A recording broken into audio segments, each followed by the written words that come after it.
देखिए, बुनियादी तौर पर अगर आप मेरी ज़िंदगी के बारे में जानना चाहते हैं तो मैं मोटे शब्दों में तो ये कह सकता हूँ कि क्या करोगे सुनकर मुझसे मेरी कहानी, बेलुत्फ ज़िंदगी के किस्से हैं फीके फीके। मतलब जितना संघर्ष हम लोगों ने किया और जितना उत्पीड़न हम लोगों का हुआ, बाप रे बाप किसी का नहीं होना चाहिए। लेकिन भगवान की ताकत, ऊपर वाले की ताकत, कुछ परिवार की ताकत कि हम लोग चलते रहे और चलते चलते आज जहाँ भी खड़े हैं कोई बुरी जगह नहीं है।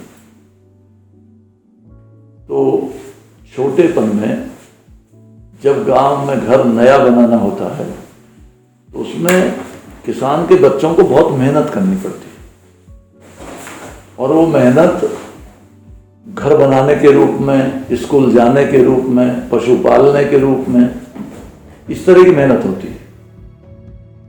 तो मैं तो 8वीं 7वीं क्लास में था, तब भी घर के लोग दराती हाथ में देकर खेत पे चारा लेने भेज देते थे और वहां से चारा लेने आने के बाद में, मशीन पे काटने के बाद में, पशुओं को डालने के बाद में तब हमको स्कूल जाना पड़ता था।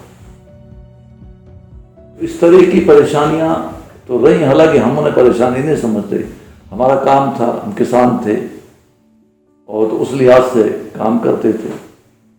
बैलों से हल चलाने का काम भी खूब किया है और खेती के दूसरे भी काम धंधे तमाम। ये इलाका बहुत ही पिछड़ा हुआ इलाका था। मैं जानता हूं उस वक्त में हमारे गांव की तो बात छोड़ो, 10-15 गांवों में एक भी ट्रैक्टर नहीं था खेती करने वाला, बैलों से खेती की जाती थी। और एक बड़ी, हो सकता है आपको नॉलेज में हो या ना हो, उसको दाएं बोलते हैं, बैलों से चलाई जाती है। जब गेहूं निकालने का काम होता है तो बैलों को जोड़ करके उस लाख पे, लाख बोलते हैं, जो साबुत गेहूं की फसल होती है, उसको जमीन पे बिछा करके उस पर बैल चला करके और करीबन 10 दिन के अंदर लगातार बैल चला करके उसको बारीक किया जाता है, जिसको पशुओं के खाने के लिए भूसा और आदमी के खाने के लिए अनाज उसमें से निकलता है। तो ऐसे वक्त में उसका काम भी किसान का बच्चा करता है।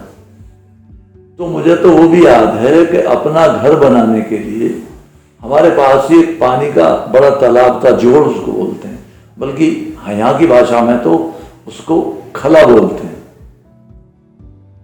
तो उसमें से हम चारों भाई फावड़े से मिट्टी भर भर के और अपने घर के आसपास उसको लगाने का, भराव करने का काम करते थे स्कूल से आने के बाद।